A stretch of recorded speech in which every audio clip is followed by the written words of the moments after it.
Muy buenas tardes, amigos y amigas. Es un gusto acompañarle nuevamente en este su espacio Voz Parlamentaria del Grupo Parlamentario del FMLN. Este día tenemos el honor de que nos acompañe el diputado Jaime Valdés. Él representa el departamento de Sonsonate y dentro de la Asamblea Legislativa trabaja en las comisiones de Cultura y Educación y también en la Comisión de Legislación y Puntos Constitucionales. Diputado, muy buenas tardes. Gracias por hacer el espacio y acompañarnos. Bueno, muy buenas tardes, un gusto estar con ustedes compartiendo con Voz Parlamentaria y a disposición de discutir los temas de coyuntura. Hay muchos temas, diputado, que son prioridad para el grupo parlamentario del FMLN discutir dentro de estas comisiones en las que usted pertenece. Uno de estos temas y que ya empezó la discusión es el proyecto de ley de cultura y arte. Coméntenos cómo va hasta el momento. Bueno, por cierto, acabamos de terminar la sesión de la comisión, donde tenemos el acuerdo de que cada 15 días discutir como punto único de agenda la ley de arte y cultura. Hemos avanzado cerca de 62 artículos. El ambiente de la comisión realmente es muy bueno para la discusión de este tema y prácticamente ha existido consenso en los diferentes grupos parlamentarios para avanzar en la discusión del articulado. Lo retomamos dentro de 15 días, ¿no? Para continuar en la discusión, de tal manera que esperamos que en no más de 2 meses podamos estar concluyendo la discusión del anteproyecto y darle al país una legislación novedosa. El país no ha contado en tantos años que tenemos de toda la historia de una legislación que fomente y promueva el arte y la cultura en nuestro país. Me decía que son 62 artículos los que van en estudio, de un total de ¿cuántos? De casi 300 artículos. ¿Cuáles serían los aspectos más destacados de esta ley? Mira, realmente decir puntos esenciales o ciertos temas del anteproyecto son lo más importante, creo que no es lo correcto, porque la legislación en sí es la novedosa. El hecho de estar discutiendo una ley de arte es por sí ya relevante, ¿verdad? De tal manera que nosotros tenemos la creencia de que el anteproyecto en sí es de prioridad, es de importancia, porque es, como te repito, una legislación novedosa y sobre todo en estos momentos que necesitamos promover el arte, la cultura, de tal manera que nos sirvan como instrumentos y documentos que propicie la Asamblea Legislativa y por el Estado en consecuencia, que nos brinda espacios para la juventud y nos va a propiciar momentos y espacios para que la juventud pueda expresar sus inquietudes, sus innovaciones, sus formas de expresarse en esta área que, te digo, históricamente no hemos contado en el país. El FMLN como partido político siempre ha impulsado el apoyo al arte y a la cultura en nuestro país y desde los diferentes escenarios, llámese consejos municipales, hoy desde el Ejecutivo, desde la Asamblea Legislativa, se impulsa el fomento al arte y la cultura. Y bueno, el departamento al que usted representa es muy rico en cultura y sobre todo en tradiciones. Sí, o sea, pero te digo, el FMLN ha tenido ese interés de fomentar la cultura, pero y es un esfuerzo muy loable y hay que reconocerlo, así como otras instituciones, ¿verdad? Pero son esfuerzos aislados, no son esfuerzos que forman parte de una política de Estado que involucra a sectores muy importantes de la sociedad. Y esto es lo novedoso con aprobar este nuevo marco jurídico, marco legislativo que propicia las condiciones para que los diferentes sectores tengan los espacios de fomentar e involucrarse en el quehacer cultural del país. Es cierto, ¿no? Tú lo has señalado muy bien, el FMLN ha hecho esfuerzos, pero se necesita más y hay que tomar la iniciativa, y esta es una iniciativa presentada por el presidente de la República, Salvador Sánchez Serén, trabajada y elaborada con diferentes sectores del quehacer artístico de nuestro país, que nos está sirviendo de base para impulsar esta plataforma cultural en el quehacer nacional. Bueno, esperemos que pronto ver en el Pleno aprobada esta ley. Cambiando un poco de tema, diputado, otro de los temas que son prioridad para el FMLN es la mejora de las condiciones laborales del sector docente en el país. Bueno, mira, en la comisión recientemente, casi al final del periodo anterior, hemos aprobado una legislación y unos decretos muy importantes. Por ejemplo, aprobamos un decreto que posibilita el retiro de maestros y maestras que padecen de enfermedades terminales y propiciándole las condiciones de un retiro digno. Además, se establecen las condiciones para que puedan seguir gozando de los servicios médicos hospitalarios. Además, gozarán de estabilidad económica, por decirlo de alguna manera, pues gozarán también de un retiro con la prestación económica, es decir, contarán durante su retiro con el sueldo que devengan al momento de hacer la solicitud al Instituto de Bienestar Magisterial para gozar de estas prestaciones. Es decir, se le establecen las condiciones necesarias para un retiro digno y además también se establecen las condiciones para que maestros y maestras puedan suplir las vacantes que maestros que padezcan de enfermedades terminales puedan retirarse al amparo de este decreto. De tal manera que también hay que reconocer el esfuerzo del Ministerio de Educación en este aspecto, que ha hecho los esfuerzos necesarios económicos para que maestros y maestras que padezcan de enfermedades terminales se retiren de una forma digna y segura con sus prestaciones económicas y sus prestaciones médicos hospitalarias. Además, estamos trabajando otro anteproyecto de propiciar para el próximo año el retiro digno, así se llama, le hemos denominado al decreto, un retiro digno para los maestros y maestras, de tal manera que puedan gozar de un sueldo por año, hasta 12 años podrán contar con un mes de salario para que se retiren las personas, los maestros y maestras que hayan cumplido con la edad de jubilación y el tiempo laboral, pero que no se retiran solo con su pensión, sino con una prestación económica que les garantice estabilidad al momento de retirarse. Es decir, estamos propiciando las condiciones de retiro digno de los maestros y maestras que padezcan de enfermedades terminales, de maestros y maestras que hayan cumplido la edad y el tiempo laboral, que se retiren de una forma digna después de cerca de 30 años de laborar en una situación. Las condiciones laborales del maestro pues son especiales. Durante ese largo tiempo invierte un gran esfuerzo en la formación de los niños y niñas de nuestro país. Así, eso es un importante aporte el que hace todo el gremio de docentes.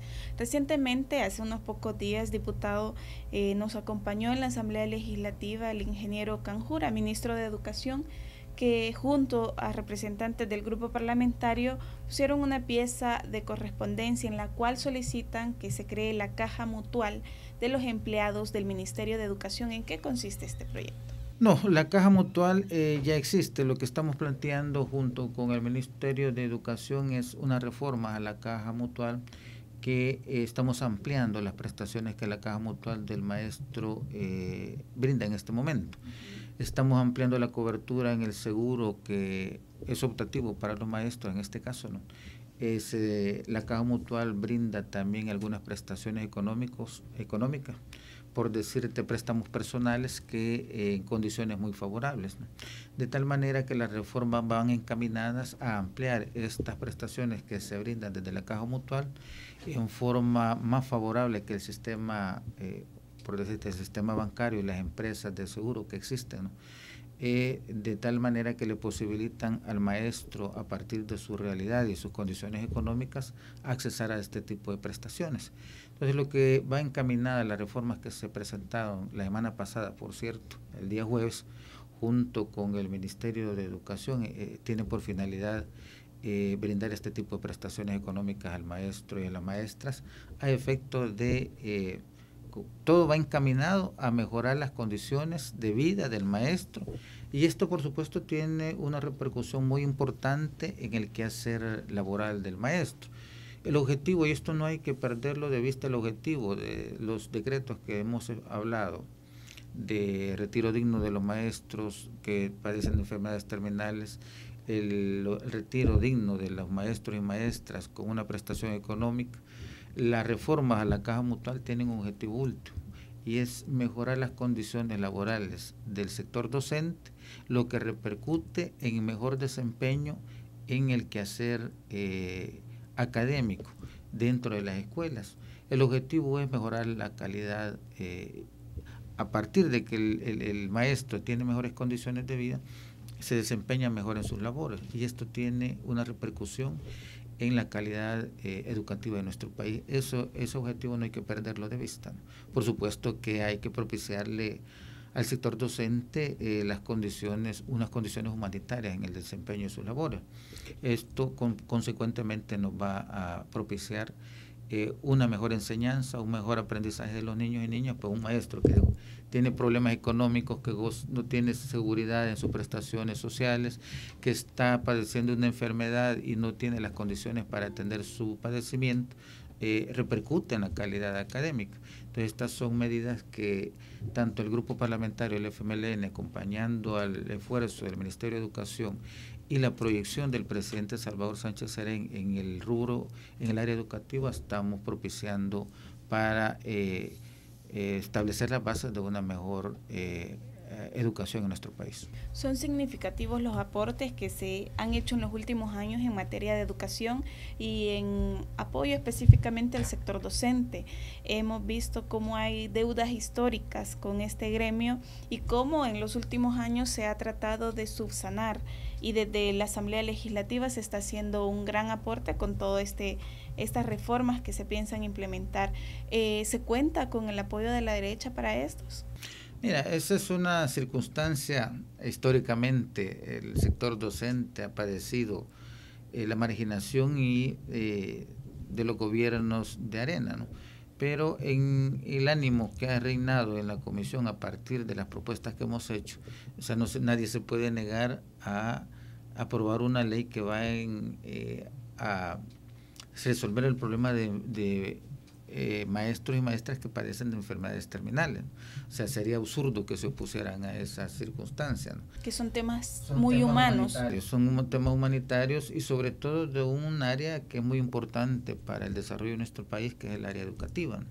Hemos contado con el apoyo de algunos grupos parlamentarios de derecha, pero en otros aspectos también hemos tenido cierta resistencia, ¿no? Pero del debate, a partir de hacerle ver a los diferentes grupos parlamentarios cuál es el objetivo de estos decretos, pues se nos ha facilitado la aprobación de estos decretos. Perfecto. Diputado, cambiando un poco de tema, usted en la legislatura pasada formó parte de la Comisión Especial para investigar todo lo relacionado al contrato suscrito entre la empresa Cel y la empresa italiana Enel Green Power, el caso famoso conocido como Cel-Enel.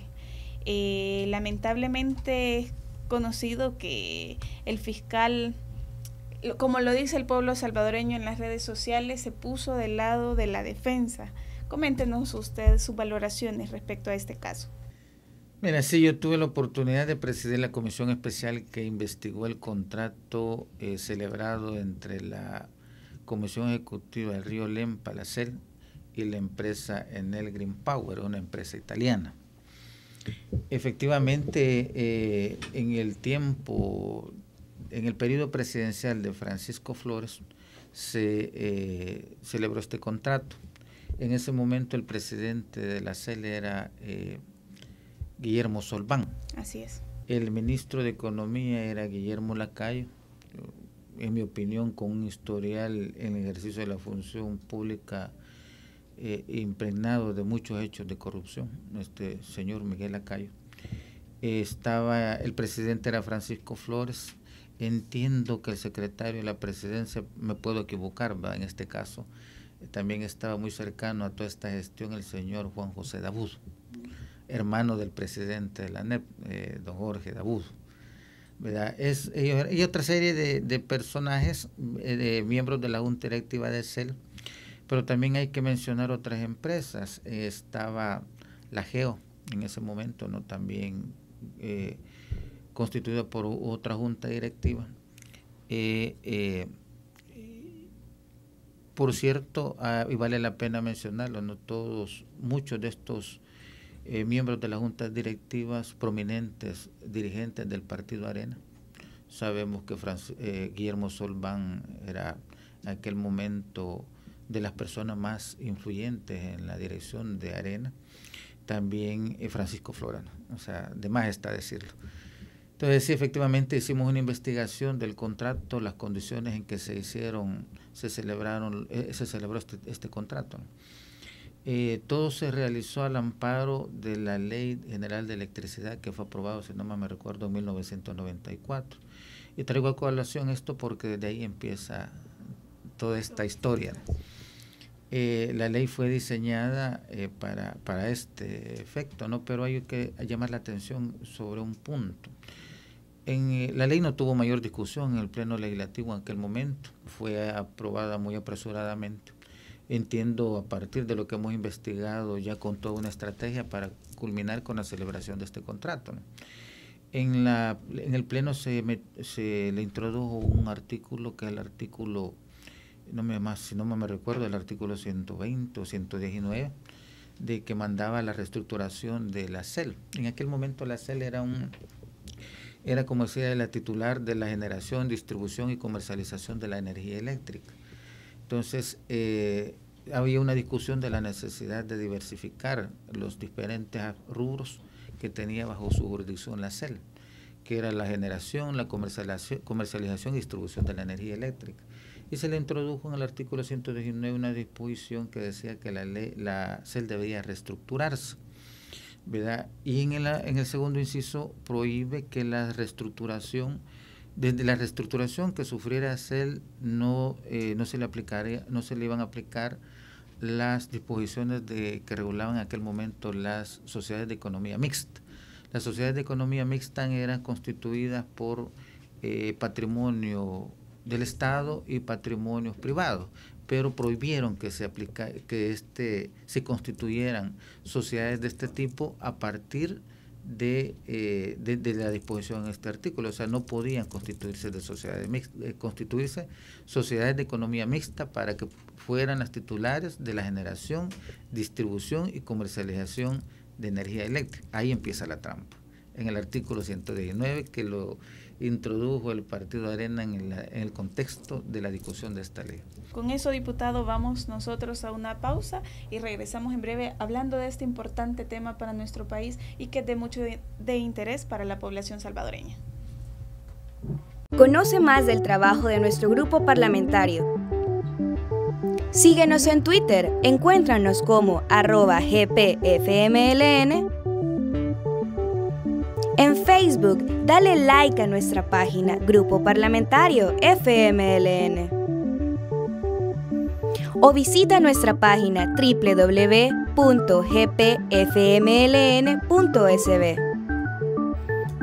Grupo Parlamentario FMLN, legislamos a tu favor. Gracias por continuar en sintonía de este espacio Voz Parlamentaria del Grupo Parlamentario del FMLN. Estamos conversando con el diputado Jaime Valdés de Sonsonate y hablamos de este caso tan sonado como es el caso conocido como CELENEL.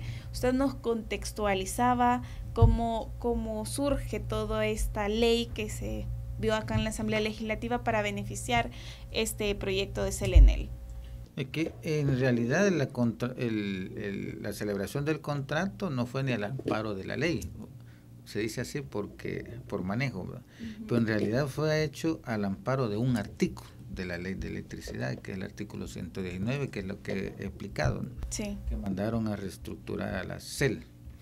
Y se le prohibió que de la reestructuración, productos de reestructuración no podían constituirse sociedades de economía mixta, lo que hoy conocemos como socios públicos privados. Esos eran las sociedades de economía mixta. En ese artículo lo prohibieron.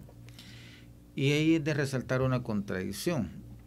Hoy los voceros de Arena y los defensores de ese contrato decían que lo que se constituyó fue un asocio público-privado, porque hoy existe un marco regulatorio de esas sociedades, pero en aquel momento lo prohibieron y hoy lo defienden con este marco jurídico que recién O sea, ahí está más confesos no pueden ser, ¿verdad?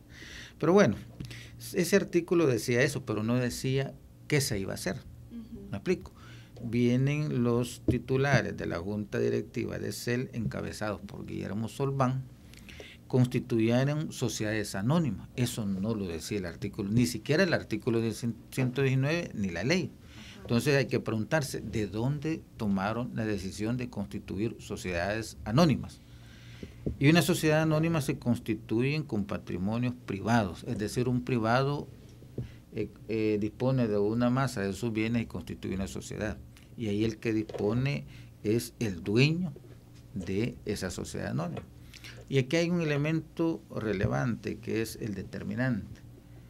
Las sociedades anónimas como la GEO se constituyeron con patrimonio de la CEL. Es decir, agarraron una masa patrimonial de la CEL y la pasaron a estas sociedades que eran la GESAL y luego la GEO. Y dijeron, usted va a construir una sociedad con este patrimonio, pero el patrimonio era la CEL, que es una institución autónoma, constituida con un patrimonio público, es decir, un patrimonio del Estado, un patrimonio del pueblo salvadoreño. Por lo tanto, Guillermo Solván y compañía no tenían la libre disposición de ese recurso.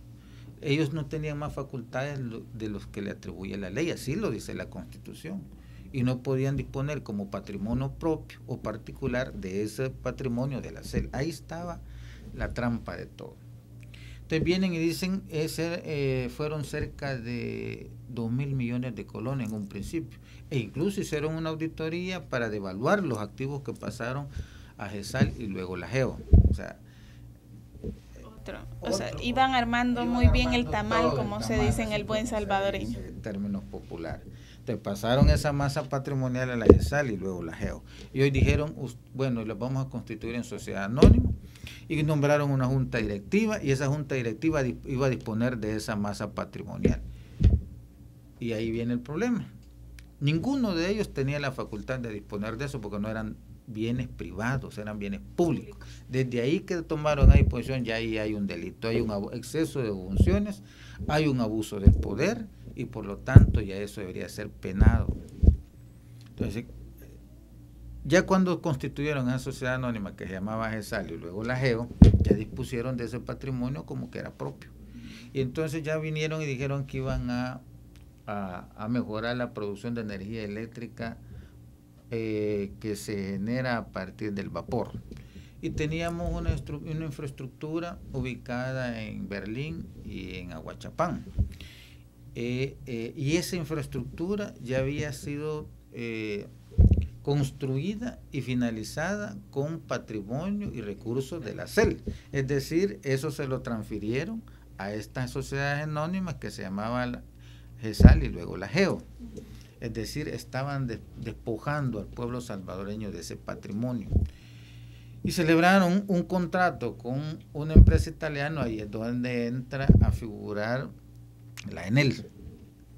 Hacen un concurso por decir algo, no porque realmente los términos del contrato fueron modificados y en el transcurso del tiempo iban siendo modificados a sugerencia del contratante, en este caso la GEO, en este caso, perdón, Enel, ¿verdad? De tal manera que el contrato se celebró a antojo y capricho de la empresa italiana para apoderarse de los activos que le habían transferido a esta sociedad anónima, disponiendo como patrimonio propio de los recursos del Estado. Entonces, lo explico así tan sencillo para que se comprenda que lo que hubo es un abuso de las funciones que el presidente de la CEL hizo en aquel momento, el ingeniero Guillermo Solván y compañía. Aparte de que había por escrito orientaciones del exministro de Economía, Miguel Lacayo, de que las cosas se hicieran tal como las estoy expresando, y que la administración de esos contratos se pasaran de CEL a la GESAL y luego a la GEO. Y habían indicios también de que era un asunto en el que estuvo involucrado también Juan José Dabud, y yo digo siempre, mea culpa que nos olvidó, no se nos olvidó, sino que hubo alguna en la investigación no lo investigamos a profundidad a él. Y hay que tomar en cuenta otro tema. En ese momento, cuando estaban investigando los patrimonios, hubo una negativa. Y aquí hay un elemento muy importante. Hubo una negativa de la sección de probidad, no de ellos, sino que de la Corte Suprema de Justicia en aquel momento, de hacer público el patrimonio de Francisco Flores y Juan José Dabud cuando terminaron sus funciones. Esta maniobra fue hecha por el Ulises del Dios Guzmán. Yo siempre repito esto porque él fue el autor de una interpretación de la ley de enriquecimiento ilícito para ocultar una información que había pedido la sección de probidad, encabezada en aquel momento por el doctor Pinó, al sistema bancario, y ocultaron la rendición de cuentas cuando ellos dos terminaron sus funciones. Que es la declaración de probidad que entregan al final de su periodo y en la cual tienen 60 días. Hay un elemento muy importante. Entiendo que quien elaboró las declaraciones de probidad fue el actual fiscal general de la República. ¿Cómo se llama? Me he olvidado. Luis Martínez. En ese momento era socio o tenía un vínculo laboral o empresarial con Francisco Flores. Y entiendo que él fue el que elaboró esa declaración de patrimonio que ocultaron en aquel momento. Ahí es donde uno ya empieza a dudar del papel que desempeñó y cómo actuó el actual fiscal general de la República en el aspecto, en ese tema. Ahí hay mucha tela que cortar. En este caso el fiscal se convierte parte. Exacto, y que en este momento, en el momento del juicio, él debería de ser el que vele por los intereses del Estado. Acusarse de ese tema, y aquí creo que se hizo llegar a ese punto, pero ahí va a quedar para que la historia lo juzgue, ¿no? Porque realmente de la investigación que hicimos, yo tengo la íntima convicción que sí hubo enriquecimiento ilícito y hechos de corrupción. Incluso el fiscal, se me olvida el nombre, que es algo, Luis Martínez, que es algo tacaño, perdón, él constituyó una comisión donde estaba un doctor muy bueno, Saúl Morales, un penalista muy bueno, que estableció en la investigación que hizo y en el requerimiento que presentó, estaba muy claramente había insuficientes indicios de la responsabilidad de varios, de todos los que hoy fueron exonerados, y de Miguel Lacayo, y lo separó como responsable de esta investigación, y todo el equipo fiscal que había dado seguimiento a la investigación y puso un equipo de fiscales que no conocían, lo sustituyó por un equipo de fiscales que no conocían el manejo y la investigación que se había hecho. Entonces de ahí le llama mucho la atención a uno el papel que jugó Luis Martínez como fiscal en este caso. Diputado, ¿qué está pasando? Porque la población salvadoreña, y lo expresa a través de los medios, por ejemplo en los medios comunitarios en los que sí tiene participación, a través de las redes sociales, la gente tiene miedo que el caso Selenel le pase lo mismo al caso de Francisco Flores, porque se están haciendo significados avances, se están dando pasos en la transparencia, en el combate a la corrupción. En la legislatura pasada se crearon 2 comisiones especiales para investigar casos emblemáticos de corrupción en nuestro país, pero a la hora de ver resultados de parte de las otras instituciones del Estado que deberían de garantizar la transparencia, que deberían de garantizar que estos casos se judicialicen y que se lleve un proceso transparente y en pro de la defensa de los derechos del pueblo salvadoreño, no vemos nada. ¿Qué pasa? Mira, realmente, pues sí, aquí en estos casos se mueven intereses y personajes que tienen mucha influencia política a nivel nacional, ¿no? Pero lo más preocupante es también el funcionamiento del órgano judicial, ¿no? Y mucho se habla de la impunidad, mucho se habla de los índices de delincuencia y mucho se señala el desempeño del órgano ejecutivo. Pero en mi opinión la policía hace una labor muy loable, han hecho esfuerzos que toda la población los conoce, pero la impunidad no depende solo del quehacer del órgano ejecutivo. a buena parte es responsable el órgano judicial y sobre todo el ente investigador, que es la Fiscalía General de la República. O sea, hay que ver e indagar sobre y invitar a la población sobre estar más atentos a la expectativa del desempeño de estas dos instituciones, tanto de la Fiscalía General de la República como del órgano judicial, ¿no? Para cerrar el círculo de la impunidad, porque realmente deja mucho que desear en estos temas el desempeño de estas instituciones, y esperamos que, al igual como fue tan evidente lo expresado por Francisco Flores, prácticamente un confeso, y resulta después que vaya a salir exonerado de toda responsabilidad. Esperamos que cambie la tónica de la actuación del fiscal general de la República en este caso. Bueno, y esperemos que el sistema judicial también aplique las leyes, porque se tienen las herramientas, se tiene desde el Ejecutivo el trabajo que se está haciendo, por ejemplo, en capturas. Hay una cantidad significativa de capturas, pero se necesita que los procesos se cumplan. Bueno, diputado, queremos agradecerle por habernos acompañado este día en Voz Parlamentaria, y un saludo para la gente de Sonsonate. Bueno, muchas gracias por el espacio que me han brindado. Muy grato compartir contigo y con Voz Parlamentaria, realmente es un espacio novedoso.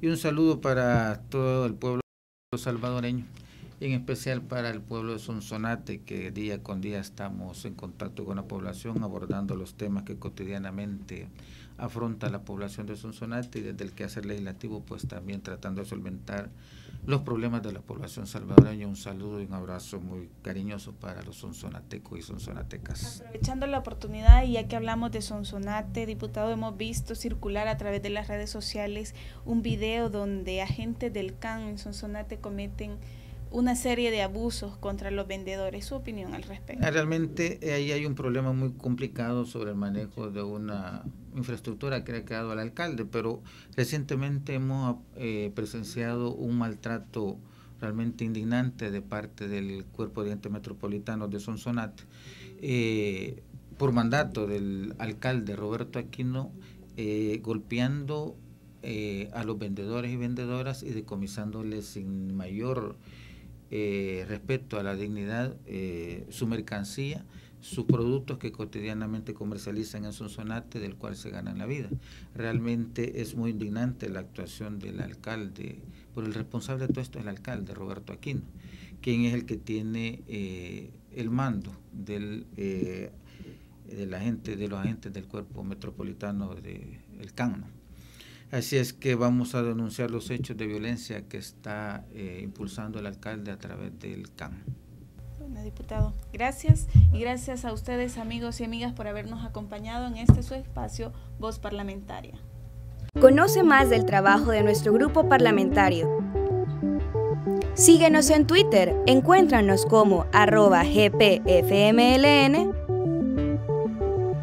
En Facebook, dale like a nuestra página Grupo Parlamentario FMLN. O visita nuestra página www.gpfmln.sb.